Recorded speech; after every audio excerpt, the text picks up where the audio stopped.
Welcome to LSC. It's Sports Time. I'm your host, Bob Hintz. Today I have with me a special friend of mine, Al Lewis. Al and I go back when I was over at Bethel High School, but you go all the way back, and we're going to go back to where you grew up down in North Carolina. Now, you're not a Virginia guy, but you are a converted Virginian because you've been up here for so long. But talk a little bit about your experience growing up in North Carolina. Okay, Bob, well, I came from Edenton, North Carolina, and where I was went to a school called D.F. Walker High School.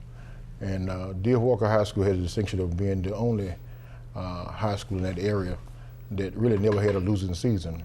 We never lost under 500. Never lost had a losing season in the history of the school. Wow! And in fact, I was on the only team that they had a run back, kickoff return. I wasn't playing at the time, but I was on that team, and Coach Shields kind of he let everybody know he wasn't pleased with that. But the first years, I went out my 9th grade year to D.F. Walker to play, and I had a friend of mine who worked in Virginia Beach in the summer. And lifeguard? No, he was just working, busting suds. I think he was doing some dishes and things like that. But what happened was, he came back late, about 2 weeks after football season started, and so I decided I was going to go out with him 2 weeks after the football season. So you didn't start with everybody else? I didn't start with everybody else, and then what happened? We went outside and went out to start the football season, and the coach was Coach Shields. He's a very disciplinarian type person. And he said to us, we know you guys have to get in shape.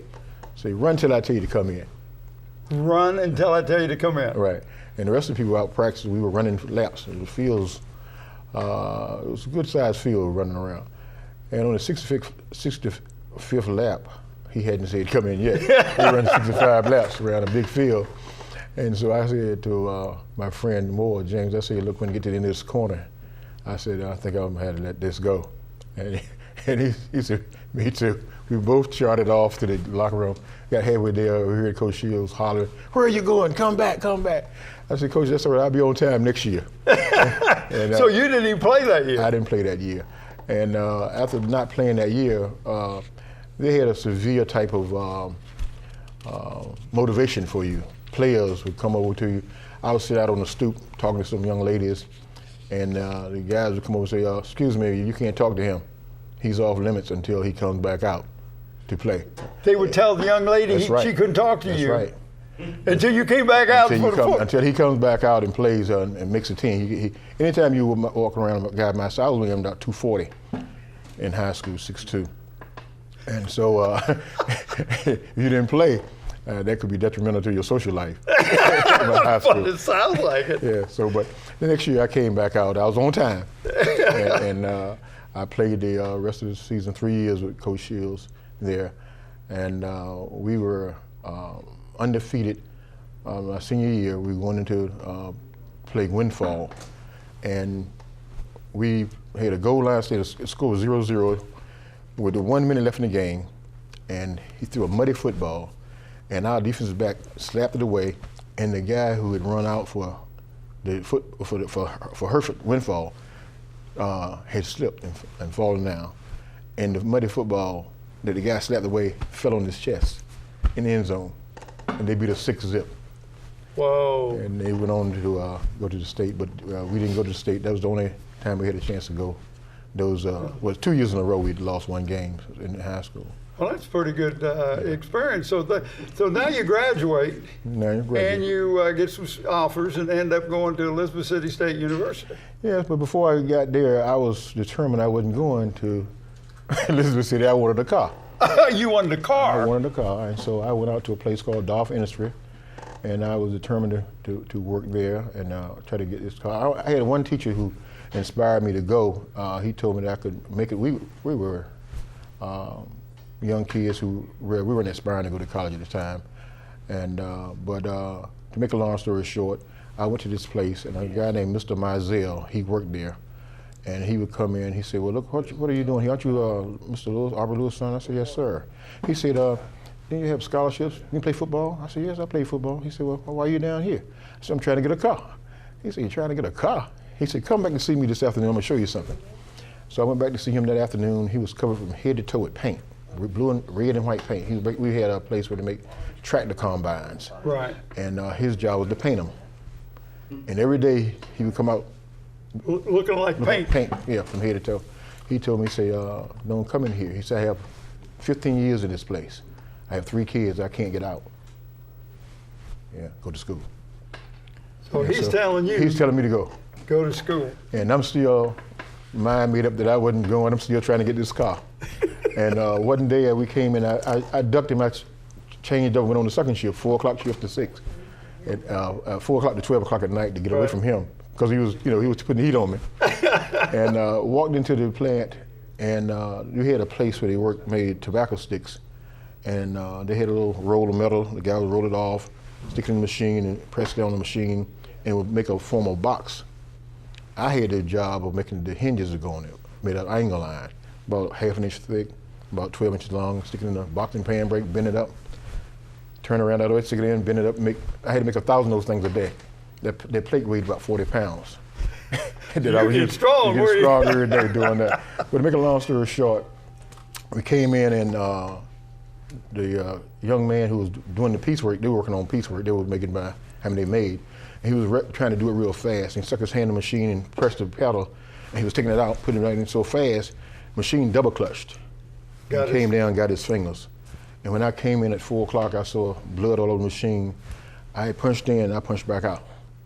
And went down, found every scholarship that I had, sent them off. And then next year, a few months later, came back to Elizabeth City and said, congratulations, you've been accepted in Elizabeth City. And that's how I got there. So you wanted to keep all your fingers? Right, I wanted to keep all my fingers and try to go get on the school. But even when I got to Elizabeth City, I was accepted on probation. Grades weren't that high in high school. Because you try to tell young people to keep your grades up. But I'll tell any young person who's going now, trying to go to a college, maintain that 2-point average if you want to go.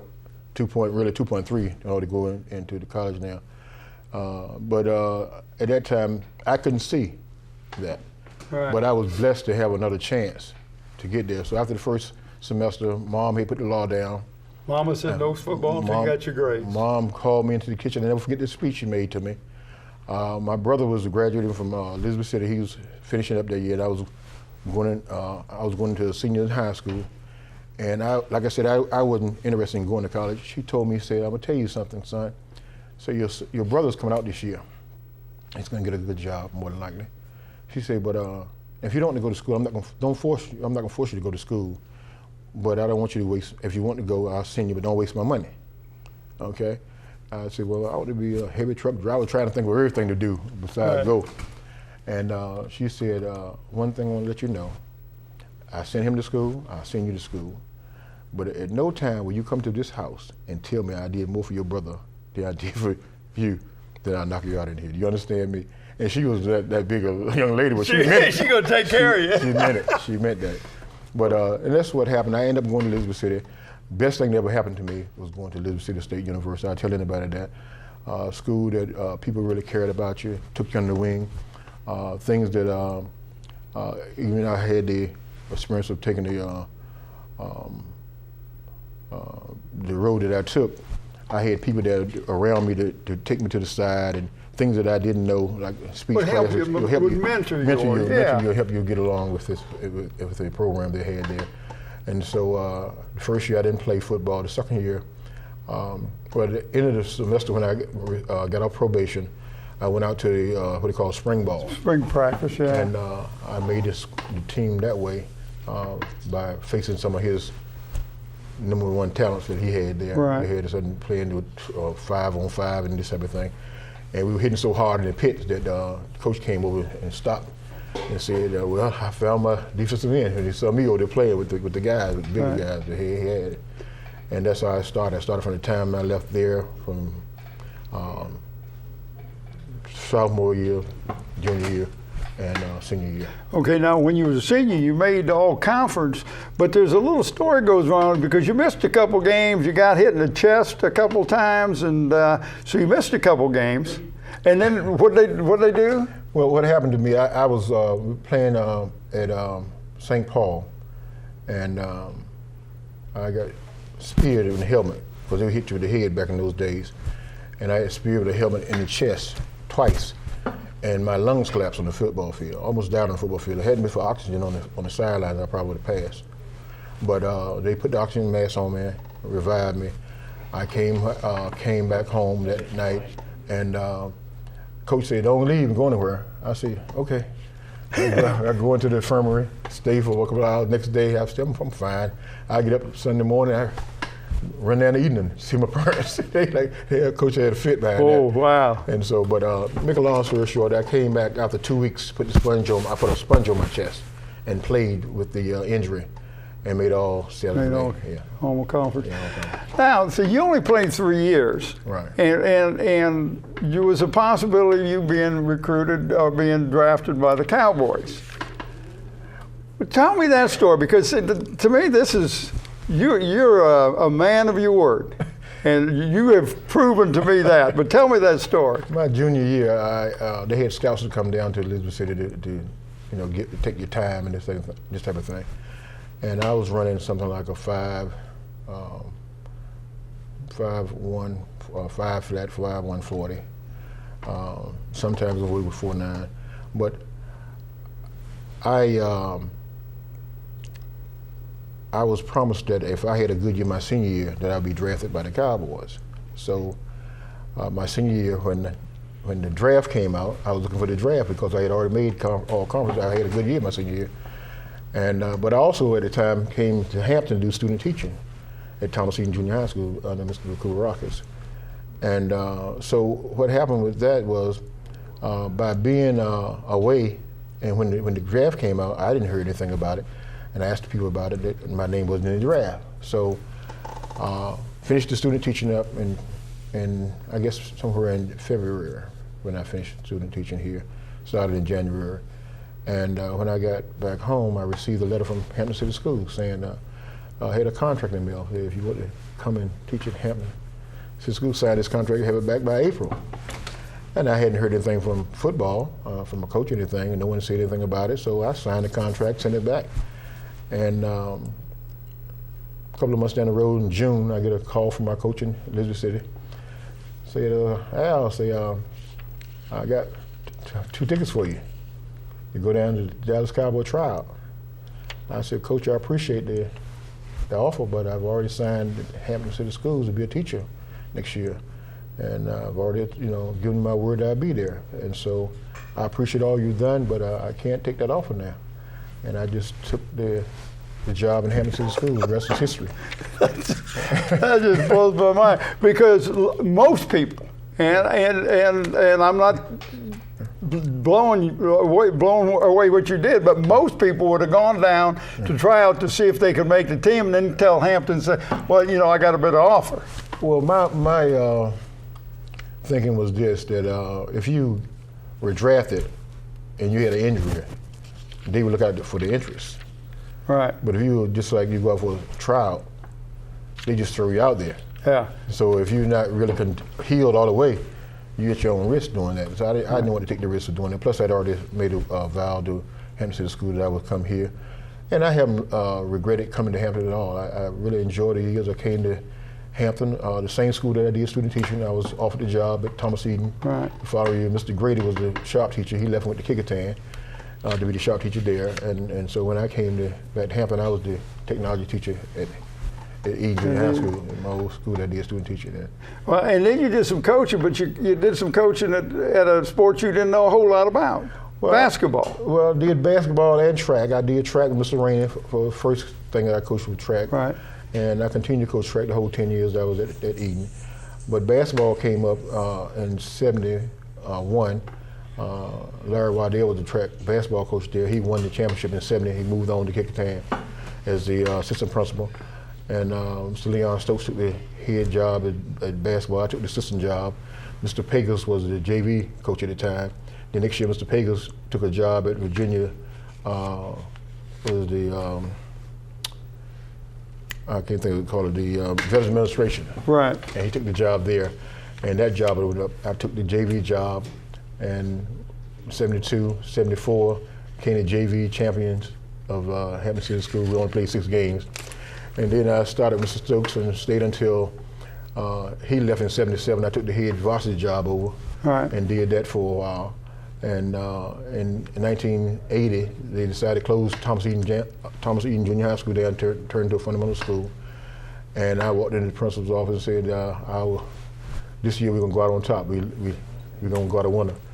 Before the season started, I predicted that. And we did. We went on to win the city and varsity at Thomas Eden. Right. So I had 2 championships at Thomas Eden. Wow, that's pretty good. You went to Bethel, and that's why I met you at Bethel. And you coached track and with Kyle Zlowski over there. But you also got elected into the Hall of Fame. Let's talk a little bit about this. This is the State University Sports Hall of Fame.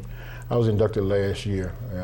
That's a fantastic honor, Al. It was a great honor, especially when you think about all the great players that came through Elizabeth City. Jeffrey Pugh came through Elizabeth City, who also played for the Cowboys.